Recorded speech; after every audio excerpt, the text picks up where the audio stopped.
Sintayong pengen jumpa Erick Thohir. Wow, kata inilah yang kita sematkan untuk berita terkini bahwasanya pelatih atau mantan pelatih timnas Indonesia ingin ketemu dengan Ketua Umum PSSI yaitu Pak Erick Thohir. Kita tahu STY dipecat, tetapi setelah pemecatan itu belum ada ketemu sama sekali dengan Pak Erick Thohir. Bahkan dalam proses pemecatan juga secara tidak langsung, ya dalam artian bukan langsung Pak Erick Thohir yang ketemu dengan Sintayong.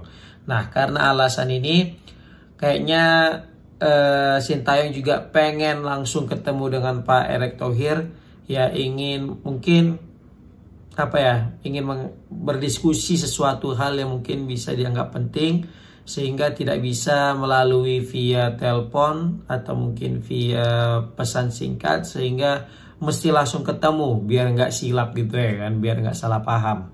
Nah, ditambah lagi juga ini mungkin sinyal positif untuk menandakan bahwasanya mereka akan berpisah dengan baik-baik gitu ya kan. Karena santer beredar berita bahwasanya mereka ini berpisah dengan tidak baik. Karena berpisah tidak secara langsung, dalam artian tidak salaman untuk resmi berpisah dengan yang namanya juga berpisah ya kan. Jarang lah ada kita ketemui berpisah itu baik-baik ya kan. Contohnya kayak ada orang yang punya hubungan gitu ya kan. Jarang kita temui berpisah itu baik-baik ya. Pasti berpisah ya selek-selek lah, berantem gitu ya kan. Tapi dalam dunia sepak bola itu ada hal yang wajar kata Pak Erick Thohir. Kita tahu Pak Erick Thohir udah banyak kali punya klub ya kan.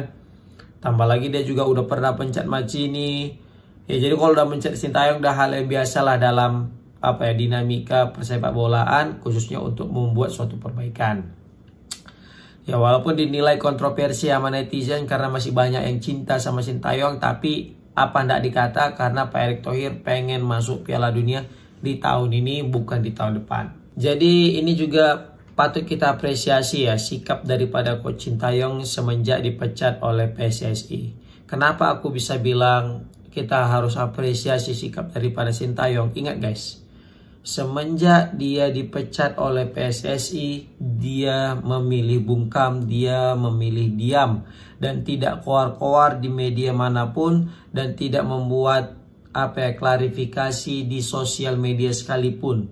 Padahal mungkin dia bisa saja untuk bersuara tentang pemecatan ini, tapi dia memilih untuk memiliki jiwa kesatria dengan menerima segala yang ada tanpa melakukan protes yang kita bilang sangat masif. Jadi dia itu lebih kepada fokus, ya udah kalau lebih legowo gitu ya kan. Ini kan jarang kita ketemui kalau misalnya ada seorang yang putus dari hubungan gitu ya kan. Contoh cowok sama cewek, kalau misalnya putus pasti yang diputusi keluar-keluar kan, cerita kesana kesini, ini ya kan, dia itu nggak baik, dia itu gini. Nah ini Sintayong malah tetap diam, kan.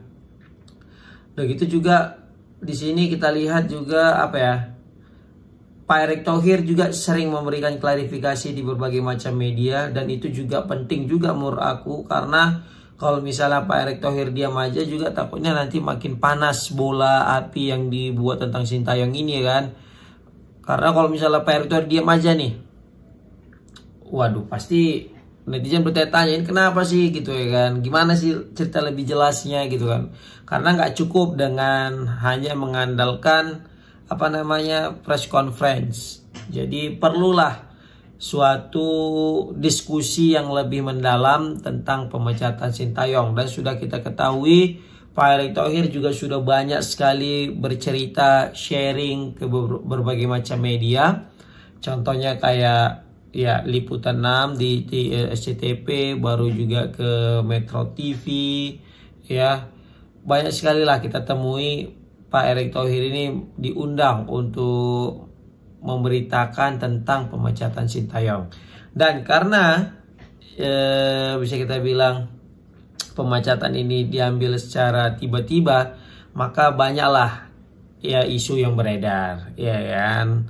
Tapi isu-isu beredar itu langsung ditepis oleh Pak Erick Thohir bahwasanya dia tidak ada tekanan sama sekali. Dia juga tidak ada niat ya untuk mencari popularitas, karena dia memang lebih pada ambisius dalam mencari hasil gitu. Makanya kata Pak Erick Thohir di berbagai macam podcast, dia itu tidak fokus kepada popularitas yang akan ia dapat, tapi lebih kepada hasil, yang mana dia seorang ambisius terhadap hasil bukan kedudukan katanya. Dan ini juga menjadi sinyal positif juga bagi timnas Indonesia ya. Kita tetap mendukung apapun upaya yang dilakukan Pak Erick Thohir, karena kalau misalnya kita kehilangan Pak Erick Thohir, ini pasti akan berdampak yang lebih besar lagi ke depannya. Jadi bisa kita simpulkan pertemuan antara Pak Erick Thohir dengan Coach Sintayong nanti ini pasti akan berdampak baik kepada timnas Indonesia. Tapi ini juga bisa berdampak buruk juga nih kalau misalnya nanti ketemu Pak Erick Thohir dengan Sintayong. Kenapa? Karena kita tahu Sintayong selama ini memilih bungkam, diam, ya kan? Sehingga ya banyak yang keluar-keluar tentang STY, tetapi STY-nya aja pun diam gitu kan. Takutnya setelah ketemu ini digoreng lagi beritanya, ya kan, digoreng bosnya STY kayak gini, STY kayak gitu. Padahal aku juga respect ya dengan Pak Erick Thohir yang lebih memilih diam sih. Dalam artian tidak membicarakan kekurangan-kekurangan STY setelah melatih. Kan banyak sekali itu pertanyaan-pertanyaan daripada berbagai macam media tentang Coach Sintayong, apa yang terjadi di locker room, bagaimana sih sebenarnya hubungan Sintayong dengan pemain.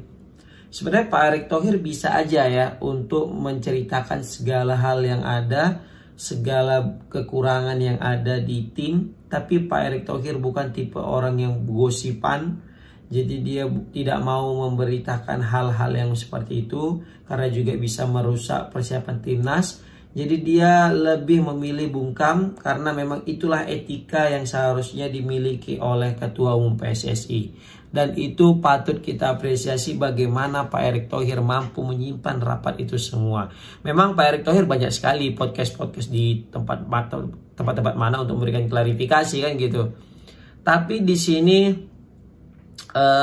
Pak Erick Thohir betul-betul ketika ditanya yang sensitif seperti itu, ia tidak mau menjawab dan lebih kepada ya saya tidak bisa menceritakannya gitu kan, karena ada etika-etikanya. Dan itu satu hal yang bagus ya menurut aku ya. Memang patut kita tiru Pak Erick Thohir ini.